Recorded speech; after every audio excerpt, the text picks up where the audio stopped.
Doctor P. Sridevi రచించిన 'కాలాతీత వ్యక్తులు' నవల తరువాయి భాగం. వాళ్ళు వచ్చేసారు ఇందిరా అంటూ కృష్ణమూర్తి 4 అడుగుల్లో గేటు దగ్గరికి వచ్చి, హలో చక్రవర్తి అని పలకరించాడు. ఇందిర కొంచెం బెరుకుగా వచ్చి అతని పక్కనే నిలబడింది. నల్లని కారు తలుపులు తెరుచుకున్నాయి. కానీ అందులోంచి దిగింది చక్రవర్తి, కళ్యాణి కాదు. తెల్లని సూటులో ఉన్న ఒక యువకుడు, మధ్య వయస్సు దాటిన మరొక పెద్ద మనిషి. ఆ యువకుడు జేబుల్లో చేతులు పెట్టుకుని నిల్చున్నాడు.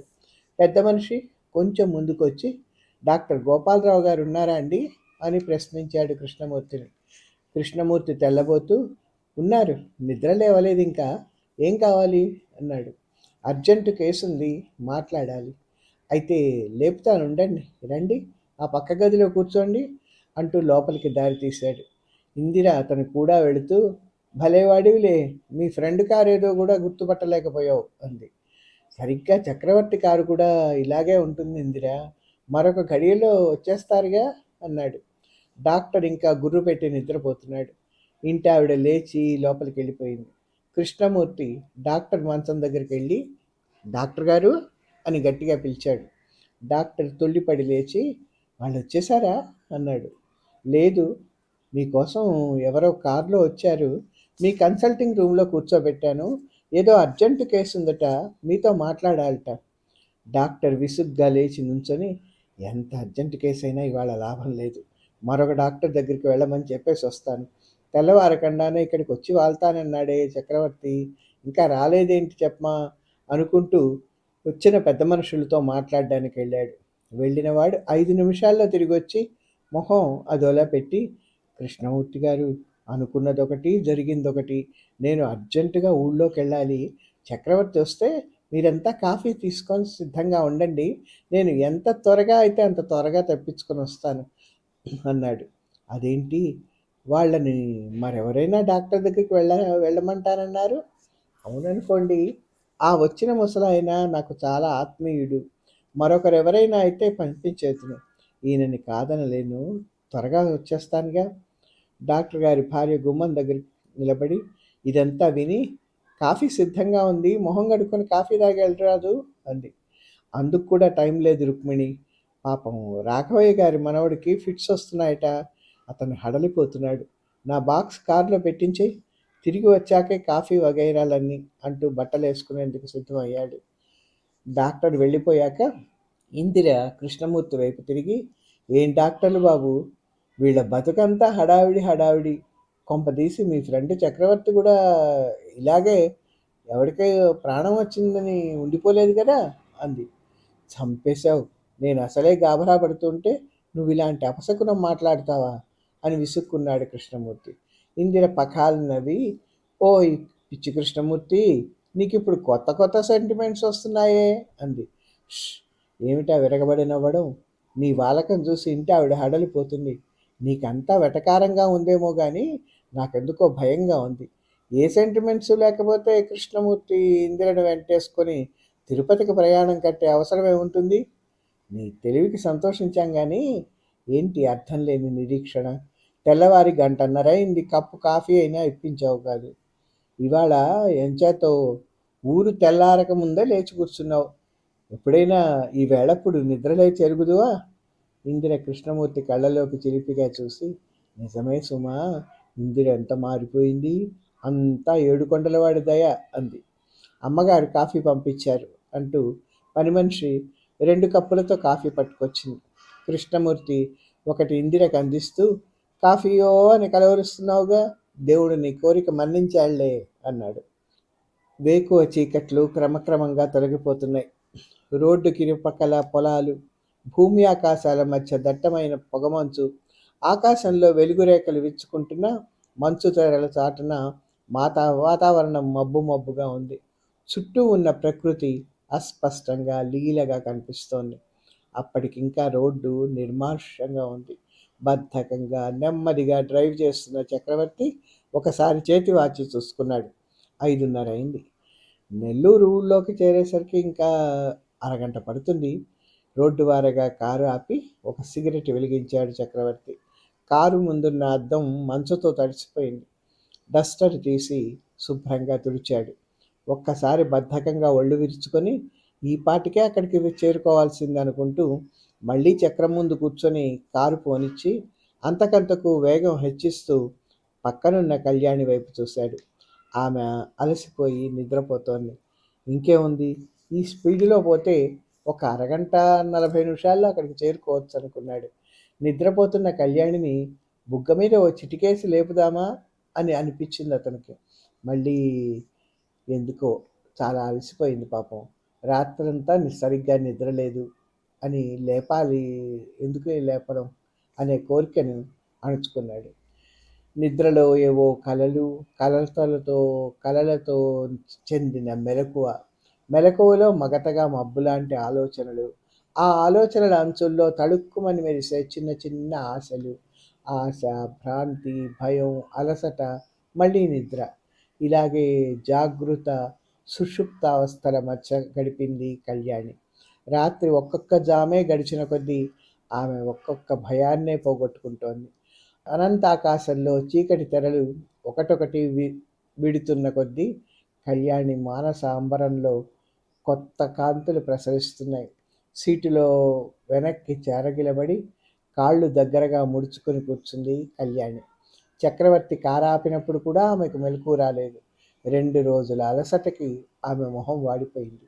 అయినా చక్రవర్తికి మాత్రం ఆ చలివేకువ చిరువెలుగుల్లో కళ్యాణి మొహం ప్రశాంతంగా ప్రఫుల్లంగా కనిపించింది.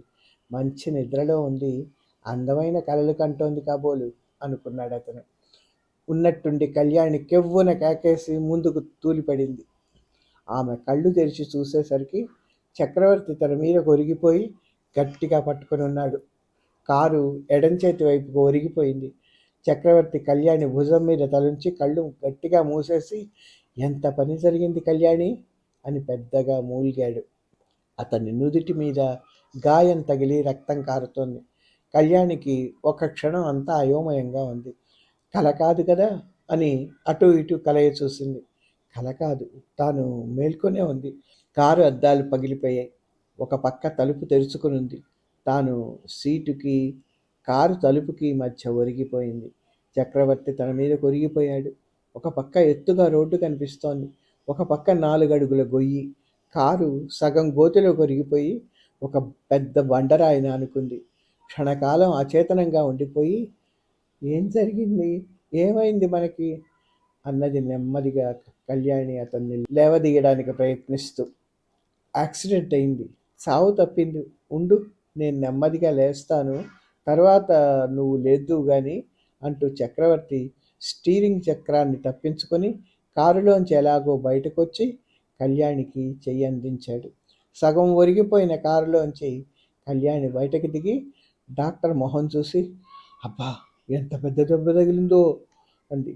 డాక్టర్ భారంగా నవ్వేసి, ఇదేమంత పెద్ద దెబ్బ కాదులే, జరిగిన దాన్ని బట్టి చూస్తే ఇదొక పెద్ద దెబ్బ, అటు చూడు కారు ఎలా పిప్పి అయిందో అన్నాడు. కళ్యాణి కారు ముందు మొహం చూసి కొయ్యబారిపోయింది. ఇంత జరిగినా ఇంకా ఎలా బతికాం అనుకుంది. కారు బాగా దెబ్బతింది, ఇంజన్ దగ్గరే ఎక్కువ చెడిపోయింది. కళ్యాణి డాక్టర్ 2 చేతులు గట్టిగా పట్టుకొని, నా వల్లే ఇదంతా, దరిద్రాన్ని వరించారు, మీరెంత పొరపాటు చేశారు అని గొణిగింది. డాక్టర్ ఆ నడి రోడ్డు మీద చలిలో ఆమెను మరింత దగ్గరగా తీసుకొని, పిచ్చిదానా ఏంటి అలా అంటావు, దురదృష్టం నన్నెప్పుడో వరించింది, నువ్వు పక్కన ఉండబట్టే నేను బతుకున్నాను, ఇంత అదృష్టపు రోజు మరొకటి లేదనుకో, ఇంత జరిగినా మనం సజీవంగా బయటపడ్డావంటే అంతా నీ వల్లే, నేను చెప్పింది నువ్వు నమ్ము కళ్యాణి అన్నాడు. కళ్యాణి అతని నుంచి విడిపించుకొని, ముందు ఆ రక్తం తుడిచేసుకోండి, కారులో మీ మెడిసిన్ చెస్ట్ ఉంది కదా, ఏదైనా మందు వేసుకోండి అంది. అవును, వెనక సీట్లో వాటర్ బాటిల్ బాక్సు ఉన్నాయి, మెల్లిగా తీయగలవా అన్నాడు గట్టు మీద చతికిలు పడుతూ. వాటర్ బాటిల్ తీసి రుమాలు తడిపి రక్తం అంతా తుడిచింది. మెడిసిన్ చెస్ట్ తెరిచి డాక్టర్ చెప్పిన పద్ధతిలో అతనికి కట్టుకట్టింది.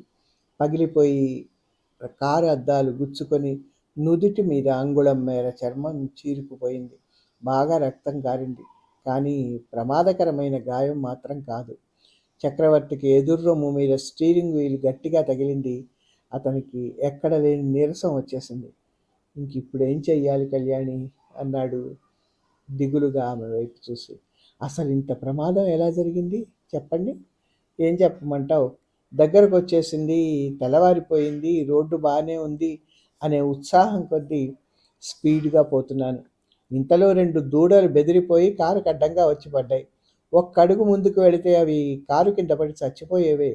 సడన్గా బ్రేక్ వేసినా వాటికి దెబ్బ తగలక మానదు. ఆ గాభరాలో స్టీరింగ్ ఎడం పక్కకి తిప్పాను. ఆ కంగారులో రోడ్డు పక్కన ఇంత గొయ్యి ఉందని చూసుకోలేదు. ముందు చక్రాలు 2 గోతిలోకి వెళ్ళిపోయాయి. ఎంత ఆపబోయినా నా స్వాధీనం తప్పిపోయి బండి దొర్లిపోయింది. ఇప్పుడైనా ఆ రాయి ఉండబట్టి కారు తిరగబడలేదు. అందుచేతనే మనం ఇంకా బతుకున్నాం అని ముగించాడు. కళ్యాణి ఆశ్చర్యంగా అతని వైపు చూస్తూ, ఇంత జరిగిన దాకా నేను ఎలా నిద్రపోయానో, పాడు నిద్ర అంది. ఇదంతా లిప్తపాటులో జరిగిపోయింది కళ్యాణి. ఇన్ని వందల మైళ్ళు ప్రయాణం చేశాం. కొన్ని వందల బళ్ళని లారీలని తప్పించుకొని వచ్చాం. ఎంతో అసహ్యమైన రోడ్లన్నీ దాటిపోయాం. ప్రయాణం చివరికి వచ్చాక ఇలా జరిగింది. ఏం చేయగలం? చక్రవర్తి చివరి మాటలు విని కళ్యాణి ఎందుకో వణికిపోయింది. ప్రయాణం చివరికి వచ్చాక ఇలా జరిగింది, ఏం చేస్తాం? ఆ మాటలు తలుచుకుంటే ఆమెకి ఏమేమో వింత వింత భయాలు స్ఫురించాయి. తను పుట్టడమే ఒక మహాపాపం అన్నట్టు భూమి దద్దరిల్లి భూకంపం వచ్చింది. ఎవరి దారికి అడ్డుపడకుండా, ఎవరికి హాని కలగకుండా ఎంత ఒదిగి ఒదిగి బతికినా జీవితమే అడుగడుగున దద్దరిల్లిపోయింది. అన్నింటికీ నిలబడి అన్నింటినీ దాటుకుని ఒక గమ్యం చేరబోతోంది తను. అందుకే ప్రయాణం చివరి వచ్చాక ఇలా జరిగింది అని చక్రవర్తి అంటే కళ్యాణి వణికిపోయింది. ఇలా జరగాల్సిందా? ఎందుకైనా తాను ఇంత దూరం ప్రయాణం చేసింది. ఇంకా పర్వాలేదు, గమ్యం చేరుకుంటాను అనుకోవడమే పెద్ద పొరపాటు కాబోలు. రాత్రి కల జ్ఞాపకం వచ్చింది. నాన్న కోప్పడినట్టయింది. అందుకే ఇలా జరిగిందా? నిజంగా నాన్నే ఈనాడు బతికి ఉంటే ఈ పాటి ధైర్యంతో ముందుకొచ్చేదా? తను నిలబడి జీవితాన్ని నిలబెట్టుకునేదా? దీనికి సంతోషించాలా, నాన్న ఆశీర్వదించడా? తండ్రి జ్ఞాపకం వచ్చేసరికి కళ్యాణి కళ్ళు చెమర్చాయి. మద్రాస్ మెయిల్ నెల్లూరు చేరేసరికి తెల్లవారిపోయింది. రాత్రి చాలాసేపటి వరకు ఏవేవో ఆలోచనలతో మేల్కొని కలతగా నిద్రపోయిన వసుంధరకి నెల్లూరు స్టేషన్లో మెలకు వచ్చింది. ఇక్కడే తెల్లవారింది, బండి చాలా లేట్ అన్నమాట అనుకుంది.